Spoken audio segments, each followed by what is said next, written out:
नमस्कार प्रिय अभ्यर्थियों, आप सभी का स्वागत है BLG के ट्रिक के यूट्यूब चैनल पर। साथियों, आज के सेशन में यूं ही नहीं मिलती मंजिल राही को, एक जुनून सा दिल में जगाना होता है। पूछा चिड़िया से कैसे बना आशियाना, तो बोली भरनी पड़ती है उड़ान, बार बार तिनका तिनका उठाना होता है।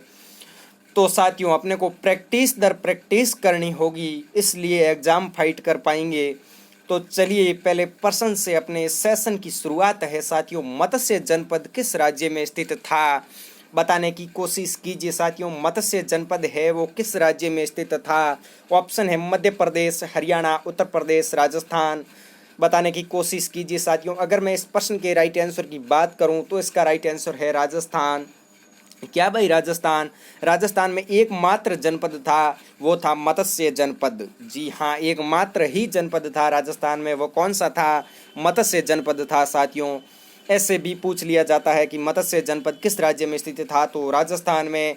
अगर ऐसे पूछ लिया जाए कि राजस्थान में एकमात्र मत्स्य जनपद कौन सा था, सॉरी, एक राजस्थान में एकमात्र जनपद कौन सा था, तो मत्स्य जनपद था। साथियों, चलिए अगले प्रश्न की ओर। अगला प्रश्न ये रहा अपनी स्क्रीन पर। साथियों, अमृता देवी मृग वन किस जिले में स्थित है? जी हाँ, अमृता देवी मृग वन है वो किस जिले में स्थित है? साथियों, ऑप्शन है जोधपुर, सीकर, उदयपुर, बाड़मेर।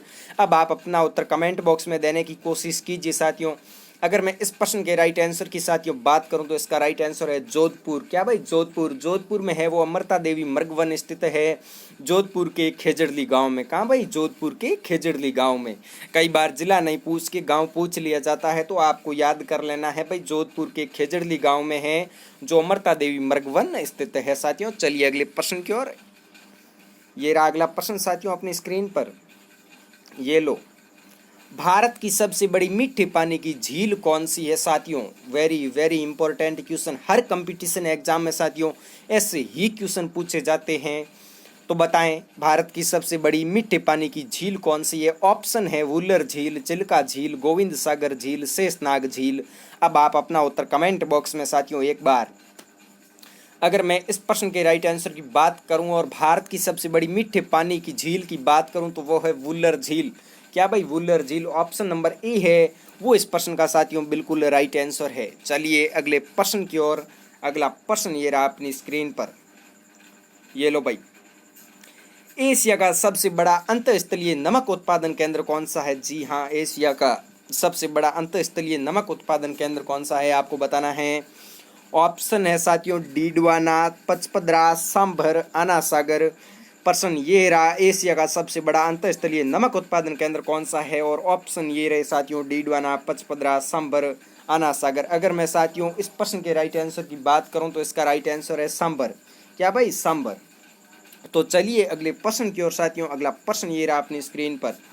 मोती झील किस जिले में स्थित है? साथियों बताएं, मोती झील कौन से जिले में स्थित है? साथियों, जोधपुर, अजमेर, डूंगरपुर, भरतपुर। अगर मैं साथियों मोती झील की बात करूं तो ये भरतपुर जिले में स्थित है। ऑप्शन नंबर डी है वो इस प्रश्न का साथियों बिल्कुल राइट आंसर है। Option number D. आराम से साथियों याद कर लीजिएगा, पूछ लिया जा सकता है कि भाई मोती झील है वो किस जिले में स्थित है, तो किस जिले में है? भरतपुर जिले में है भाई। चलिए अगले प्रश्न की ओर साथियों। अगला प्रश्न ये रहा अपनी स्क्रीन पर। राजस्थान का नंदन कानन किसे कहते हैं? जी हाँ, राजस्थान का नंदन कानन किसे कहते हैं? ऑप्शन है साथियों नक्की झील, पिछोला झील, फतेह सागर झील, सिलीसैड झील। बताने की कोशिश कीजिए साथियों, राजस्थान का नंदन कानन किस झील को कहा जाता है? अगर मैं साथियों इस प्रश्न के राइट आंसर की बात करूं तो इसका राइट आंसर है साथियों सिलीसैड झील। क्या भाई, सिलीसैड झील है जिसको राजस्थान का नंदन कानन कहा जाता है। ये साथियों सिलीसैड झील है वो साथियों अलवर जिले में है। कहाँ है? अलवर जिले में। याद कर ले आराम से, अलवर जिले में है अपने सिलीसैड झील, जिसको राजस्थान का नंदन कानन कहा जाता है। चलिए अगले प्रश्न की ओर। अगला प्रश्न ये रहा अपनी स्क्रीन पर साथियों। ऊंट महोत्सव कहाँ आयोजित किया जाता है? साथियों, ऊंट महोत्सव कहाँ आयोजित किया जाता है? ऑप्शन है साथियों जैसलमेर, जयपुर, बीकानेर, बाड़मेर। बताने की कोशिश कीजिए, ऊंट महोत्सव कहाँ आयोजित किया जाता है। अगर मैं साथियों इस प्रश्न के राइट आंसर की बात करूं तो बीकानेर है, बीकानेर में है जो ऊंट महोत्सव आयोजित किया जाता है।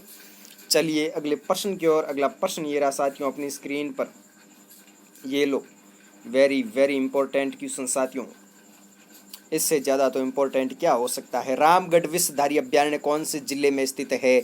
मैं बोलता हूँ साथियों, हर एक क्वेश्चन इम्पोर्टेंट है, एक एक क्वेश्चन इम्पोर्टेंट है, आपको एक एक प्रश्न आराम से याद करके जाना है। तो बताएं, रामगढ़ विश्वधारी अभयारण्य कौन से जिले में स्थित है साथियों। ऑप्शन है टोंक, बूंदी, चूरू, राजसमंद। बताने की कोशिश कीजिए।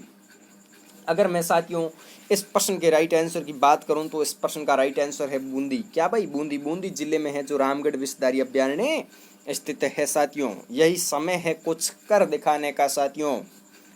चलिए अगले प्रश्न की ओर। मानसून शब्द किस भाषा से बना है। जी हाँ, मानसून शब्द आप कई बार बोलते होंगे कि आज का मानसून बहुत अच्छा है, ऐसा है, लेकिन आज क्वेश्चन पूछ लिया गया कि मानसून शब्द किस भाषा से बना है। तो बताएं, फारसी, तुर्की, अरबी, हिंदी। बताने की कोशिश कीजिए साथियों। अगर मैं इस प्रश्न के साथियों राइट आंसर की बात करूं और मानसून शब्द किस भाषा से बना है इसकी मैं साथियों बात करूं तो ये अरबी भाषा से बना है। किससे? अरबी भाषा से। जब भी साथियों आपके माइंड में मानसून शब्द आए तो आप याद कर लेना कि ये अरबी भाषा से बना शब्द है। चलिए अगले प्रश्न की ओर साथियों। अगला प्रश्न ये रहा अपनी स्क्रीन पर।